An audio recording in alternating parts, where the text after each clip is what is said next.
Hey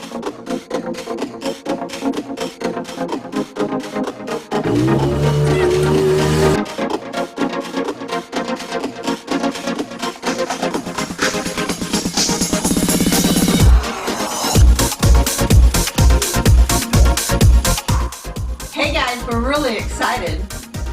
Yes, but before we tell you what we're all excited about, we have to issue you an apology. We made a commitment that we would post these videos by no later than 6 p.m. Eastern every Sunday, and we were not able to do that this past Sunday because We got called away on a secret mission. and we're really anxious to tell you about this mission, but it's got to wait a little bit more time.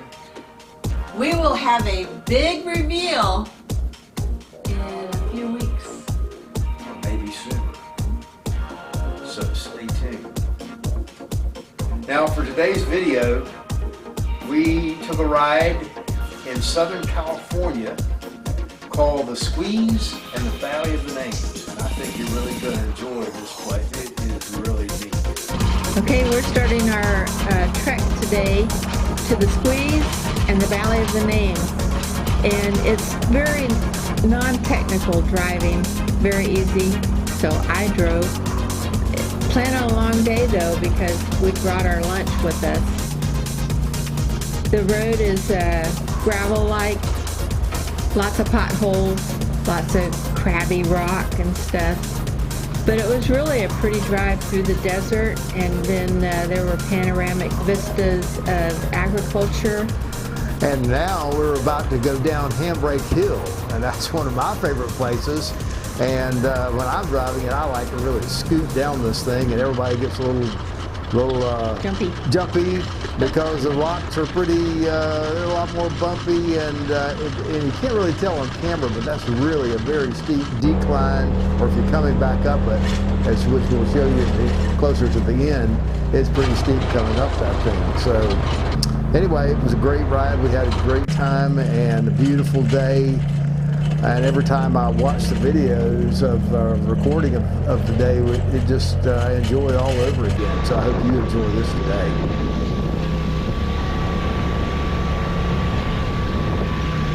Yeah, I had a really good time. I love driving this and riding this ride. Here we're getting ready to go stop at the Wall of Names. We don't really know when this started, but apparently a lot of side-by-side and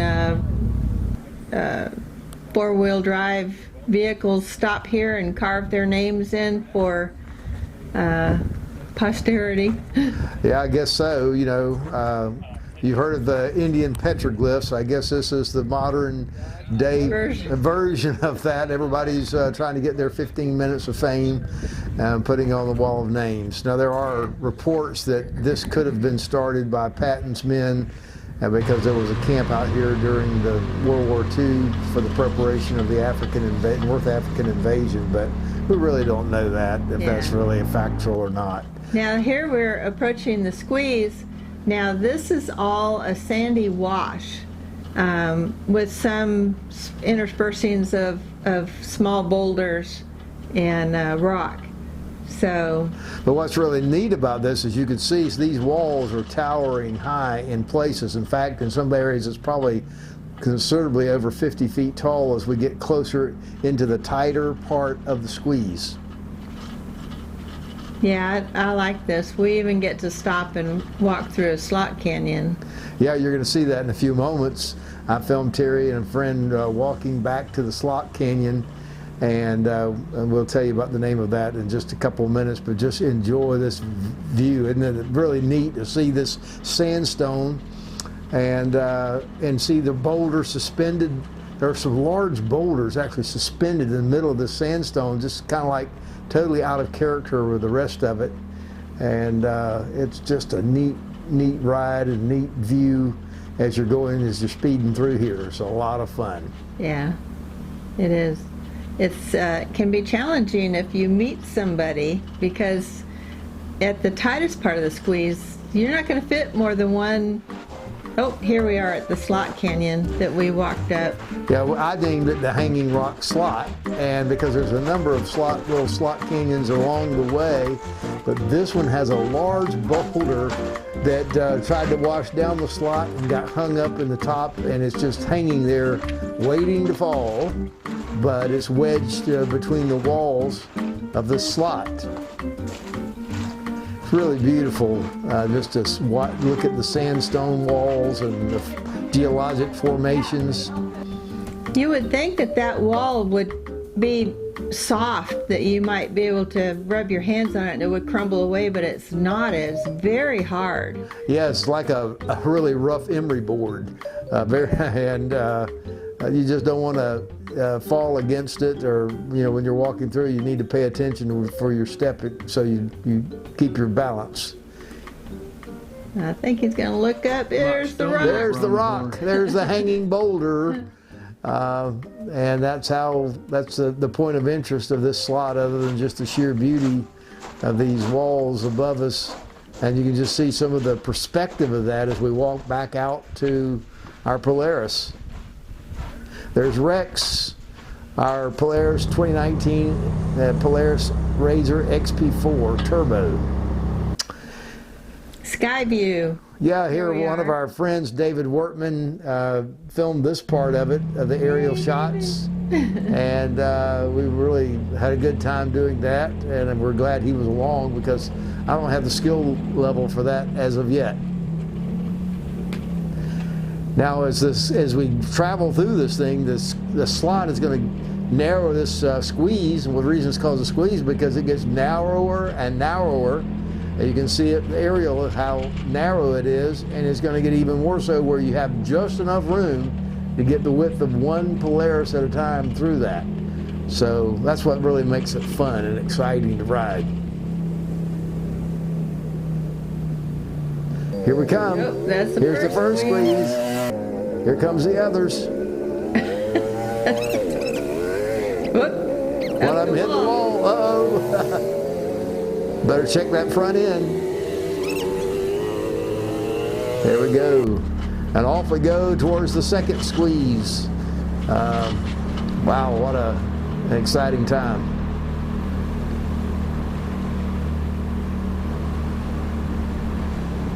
After the second squeeze, there's a section of the trail that we can pull into and park our rigs, and we all got out and had lunch. So it was really, really nice. Of course, this is a southern desert in California, so it's really a lot nicer to do this in the winter and spring, or either later in the fall, because the temperatures really start heating up, get well over 100 degrees. You don't want to be out there during those times. It's just too hot. I don't think I'd want to be in there during the rainy season either. Now here's an aerial from just see how narrow that squeeze it looks this is from. part of the wall that fell down. Yeah. I remember from when we were there last year, part of the wall fell down and crossed over the wash. So apparently a lot of people got together and created a new trail over that section that had fallen.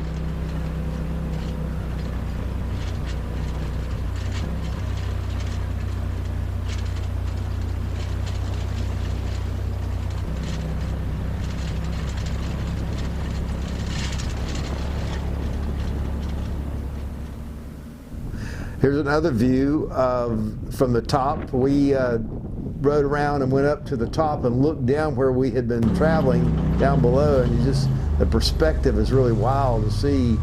Looks like the second. Now here we come up close to the second squeeze, and it's even tighter than the first squeeze because it has a little kink in it. So there we came. Terry's doing a good job right there. You see it. The Polaris is kind of doing that sudden jog as they just come around. It's It's fun to do this with a group ride too. Yeah, it's always a lot of fun with a group and the fellowship and just sharing stories and seeing each other's experience. And it also makes it safer because if you were to have a breakdown or damage your rig, you'd have people to help you get back.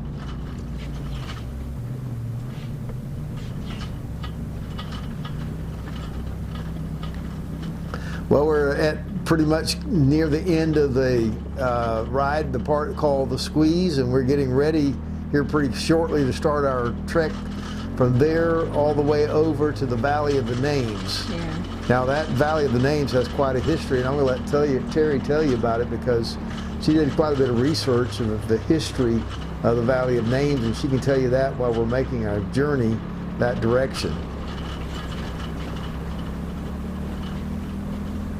We're going to climb up out of the wash and then go up kind of on a mesa plateau, but we'll go through several washes on the way to the Valley of the Names.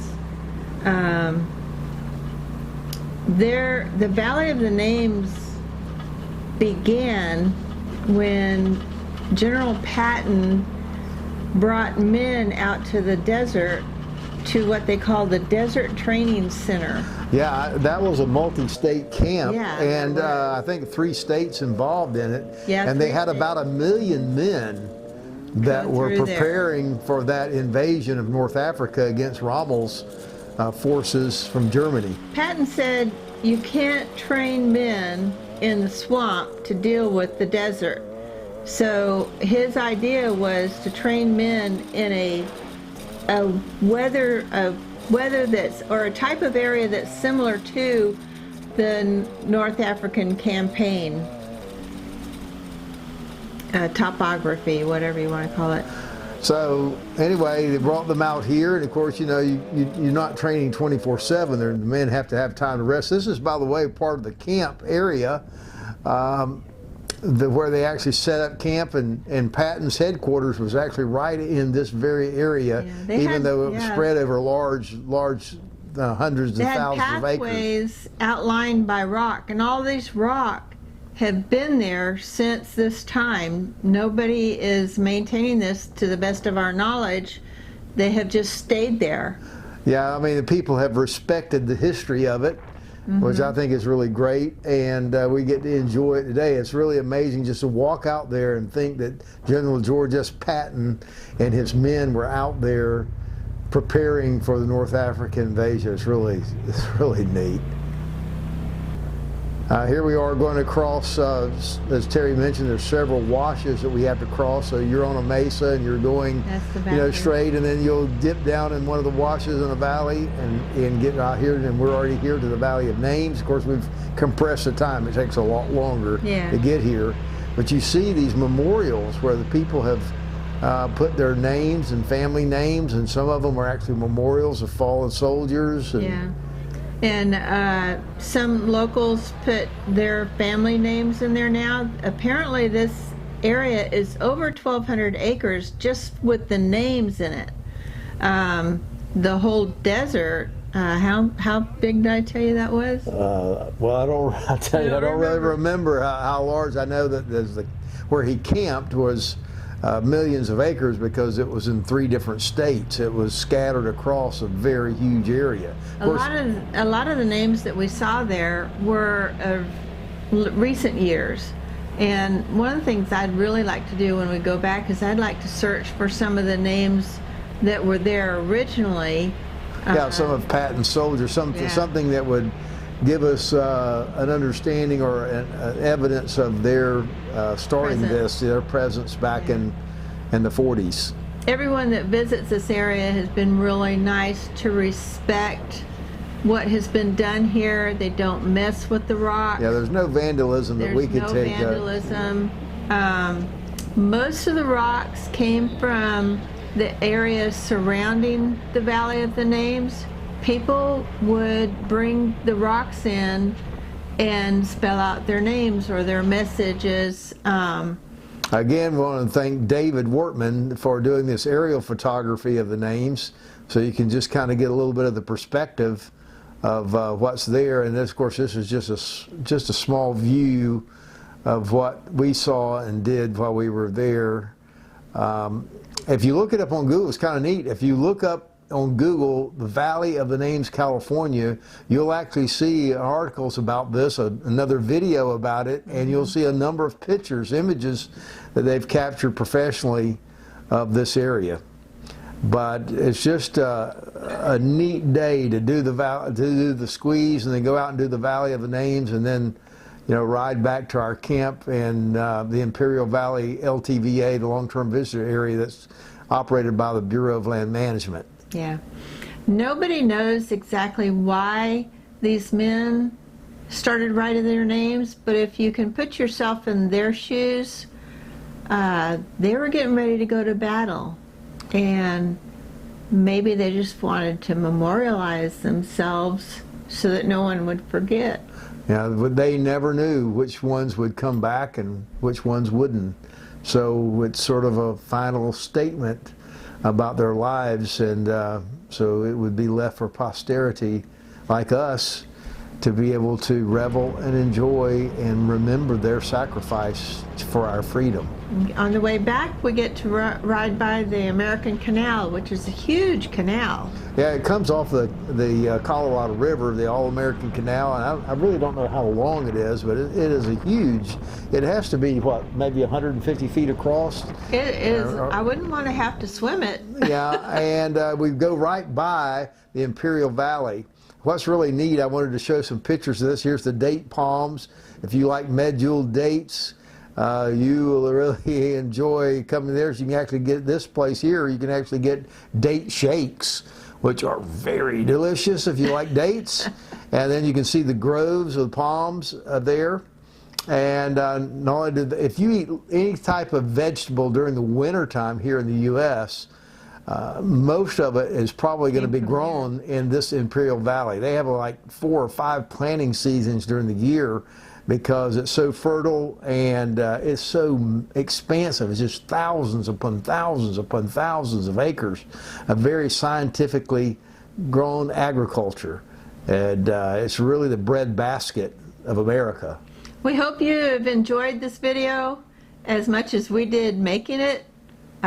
We got to relive our life that day.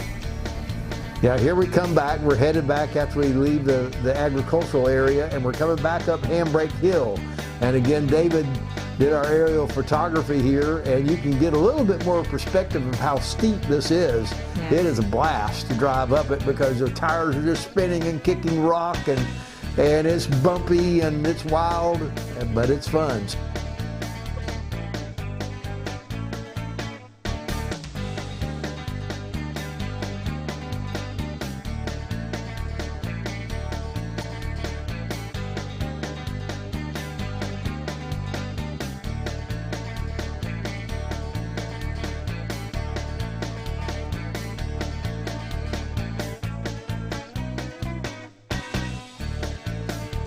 Hi, I'm Ron.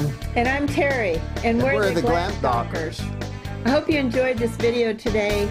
We enjoyed the experience of it. We keep going back to this area. If you did, give us a thumbs up and hit that subscribe button. Don't forget to hit the bell and get notifications so when a new video is released, you'll get notified. And you'll certainly want to find out about our reveal that's coming up here very shortly. Be sure to subscribe so you get these notifications. You don't want to miss it. Yeah, don't forget our secret mission. We'll tell you all about it. A big reveal. Big.